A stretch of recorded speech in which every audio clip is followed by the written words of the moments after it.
ભૂખા જ બેઠેલા છે એવું લાગતું હતું. ભોજન કરાયું કે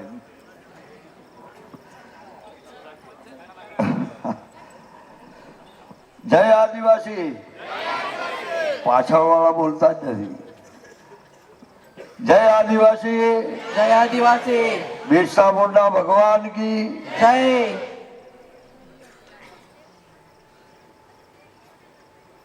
ખૂબ સરસ. સૌ પ્રથમ તો આપણે આ જે ટીમ છે પ્રદીપભાઈ અને ખૂબ મહેનત કરીને જે આપણને બધાને અહીંયા બોલાવીને આ પ્રદર્શન હું તો જોવા ગયો નથી, સાંભળીને, પણ જે સ્ટોલો ગોઠવ્યા છે ખૂબ મહેનત કરી છે એવું મને પોતાને લાગે છે. તો આ ટીમને આપણે જોરદાર તાળીને ગળગાટથી સન્માન કરીએ મિત્રો. તાળીને ગળગાટથી સન્માન. આજે સવારથી જ પ્રોગ્રામો એટલા બધા ચાલે છે અને આપણા ગુજરાતના આદિજાતિ મંત્રીશ્રી પણ આપણી વચ્ચે આવી ગયા. આ વિસ્તારના સતત આદિવાસી સમાજ માટે કે અન્ય ક્ષેત્રે ચિંતા કરતા આવેલા મારા સાથી ધારાસભ્ય ભાઈ શ્રી નરેશભાઈ, પ્રદીપસિંહભાઈ, આ બધાનું નામ બોલતો નથી પણ બધા જ આગેવાનોને આપણે તાળીને ગળગાટથી સન્માન કરીએ મિત્રો. તાળીને ગળગાટથી સન્માન કરીએ. અહીંયા ઉપસ્થિત સૌ મારા વડીલો, ભાઈઓ, બહેનો,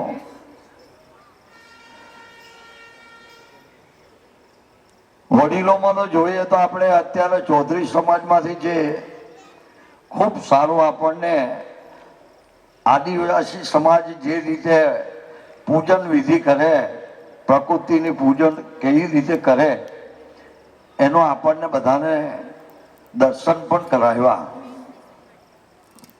એ મારા બાજુમાં ના જ ભાઈ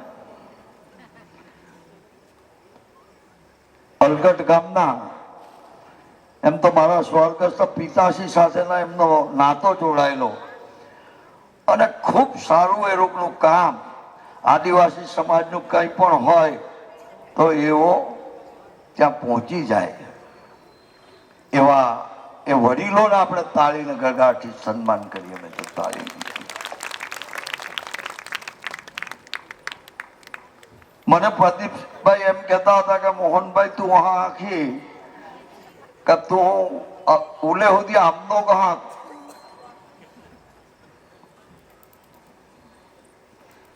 સમજણ પડે થાય ને, તો તું ઓલે સુધી આમનો કહા. પહેલા મેં આવી ને ભાઈ ભણેલો તો ઓછો જ, મેં 9મા ધોરણ ભણેલો, પણ કોઈ આખે 4થા ધોરણ ભણેલો તો 4થા.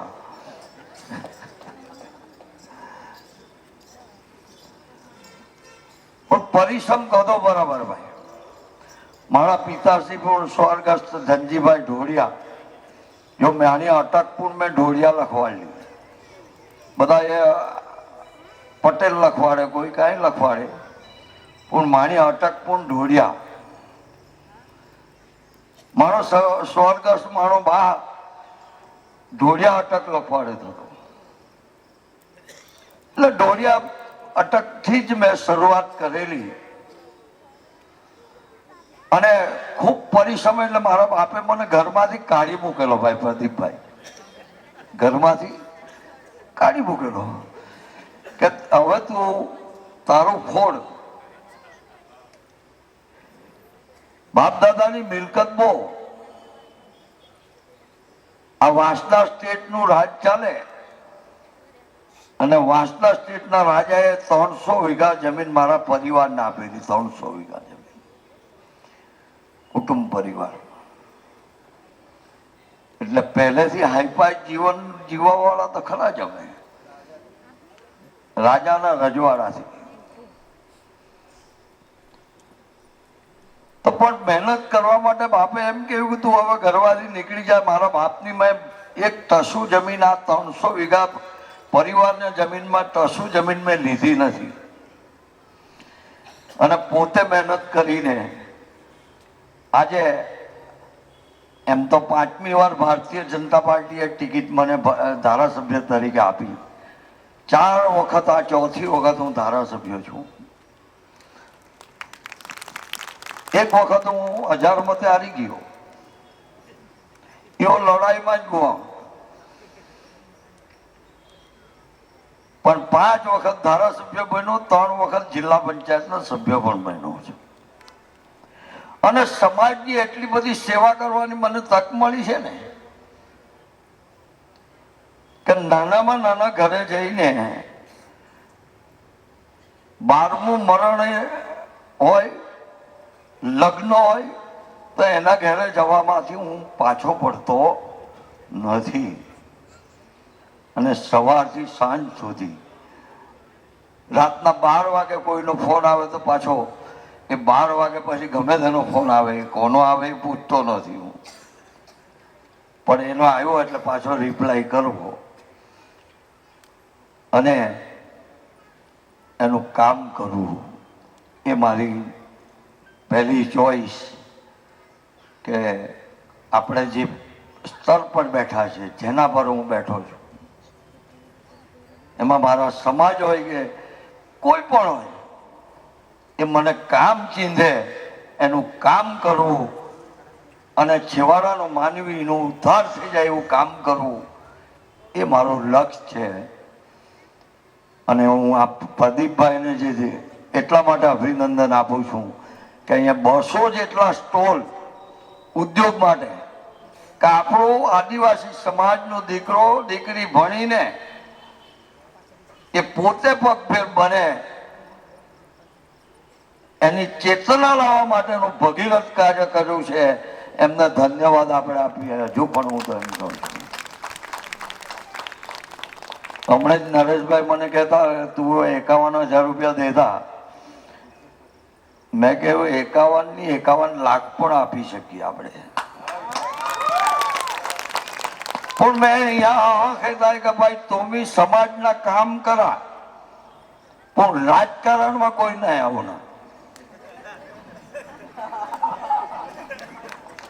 સમાજના કામ કરા પણ રાજકારણમાં તુમણે ના પડો ના, કારણ કે મેં જે સમજે થાય ત્યાં સુધી એ ભણેલા ગણેલા બધા અધિકારીઓ પણ રાજકારણમાં પડી ગયેલા, એ રાજકારણમાં નહીં પડાય। સમાજના કામ કરવા આવે તો રાજકારણ સાઈડ પર મૂકીને એને સમાજના કામ કરવા જોઈએ। અને હમણાં જો તો રંગી કાઢે ભાઈ, આમું તો રાજકારણી, આમું તો રંગી કાઢું, એનાથી દૂર રહીને આપણા સમાજ માટે ખૂબ આગળ કામ કરો અને તમને પ્રભુ ખૂબ શક્તિ આપે એવી મા ભગવતીને પ્રાર્થના કરીને આટલેથી જ, કારણ કે હજુ તો બહુ પ્રોગ્રામ બાકી છે, ક્યારે પૂરા થાય? જો હું ભાષણને વક્તવ્ય કરવામાં પડું તો, પણ તમને કઈ જરૂર પડે તો અડધી રાતે મારો ફોન નંબર નોંધી લેજો, એમ તો હું પેપરમાં આપી દઉં નંબર 99-253-96-355। તમને એવું લાગે કે મોહનભાઈની જરૂર પડી ત્યારે તમે ફોન મારીને મારો ઉપયોગ કરજો એવી વિનંતી સાથે વિનવું છું। જય જય ગરવી ગુજરાત, જય જય ગરવી।